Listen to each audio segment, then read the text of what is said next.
Assalamualaikum warahmatullahi wabarakatuh. Perkenalkan, nama saya Siti Lukis Nurul Hayati dari kelas 10-3.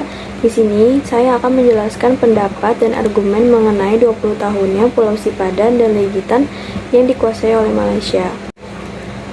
Assalamualaikum warahmatullahi wabarakatuh. Perkenalkan, nama saya Siti Lukis Nurul Hayati dari kelas 10-3.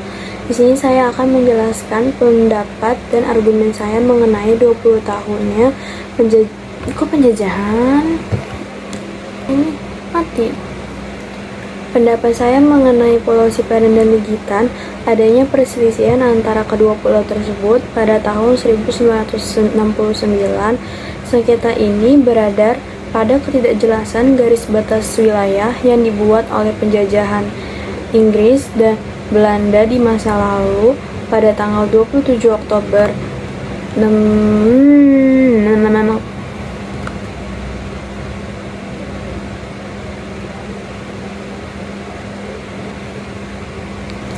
Pendapat saya mengenai Pulau Sipadan dan Legitan, adanya perselisihan antara kedua pulau tersebut pada tahun 1969.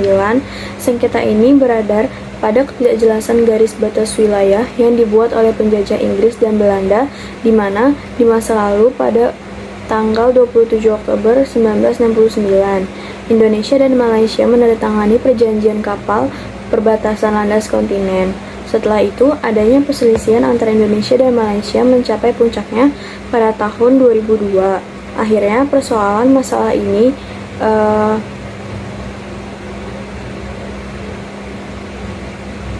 Setelah itu, adanya perselisihan antara Indonesia dan Malaysia mencapai puncaknya pada tahun 2002. Dan akhirnya persoalan 33 tahun ini dibawa ke ranah internasional. Mahkamah Internasional memutuskan Pulau Sipadan dan Pulau Legitan diserahkan kepada Malaysia pada 17 Desember 2002. Keputusan ini berdasarkan bukti sejarah yang ditemukan Mahkamah Internasional dari Malaysia, yang dimana bukti tersebut berupa foto bangsa Inggris yang dulunya koloni Malaysia, yang pertama kali memasuki Pulau Sipadan dan Legitan dan mendirikan mercusuar dan melestarikan penyu. Sedangkan Belanda, negara yang menjajah Indonesia, terbukti hanya singgah di Pulau Sipadan dan Legitan dan tidak berbuat apa-apa. Pada tahun 2009, perselisihan antara Indonesia dan Malaysia berakhir melalui perjanjian damai. Lepasnya Pulau Sipadan dan Legitan terjadi pada masa pemerintahan Megawati Soekarnoputri. Dan argumen saya mengenai kedua pulau tersebut adalah seharusnya Pulau Sipadan dan Pulau Legitan adalah hak milik Indonesia. Namun, karena tindakan Malaysia yang mengklaim secara sepihak bahwa pulau tersebut miliknya, karena Malaysia merasa kedua pulau tersebut masih dalam lingkungan wilayah negaranya.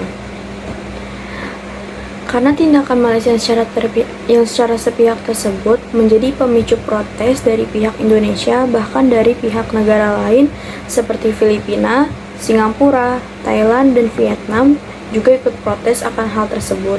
Oleh karena itu, Indonesia menyatakan penolakannya terhadap tindakan yang dilakukan oleh manusia secara garis perbatasan yang ditentukan Malaysia itu menyimpang. Sekian video dari saya mengenai pendapat dan argumen saya tentang 20 tahun Pulau Sipadan dan Legitan dikuasai oleh Malaysia.